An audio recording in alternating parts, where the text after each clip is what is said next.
Ang kasaysayan ng Puente de Capricho.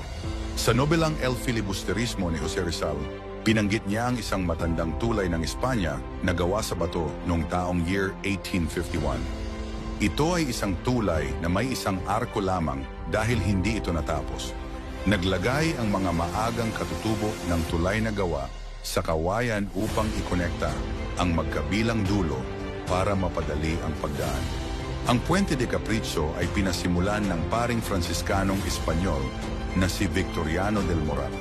Subalit, ang pari ay malupit at autokratiko. Ang sino mang tumangging magtrabaho sa konstruksyon ay pinaparusahan ng paghampas sa puwitan.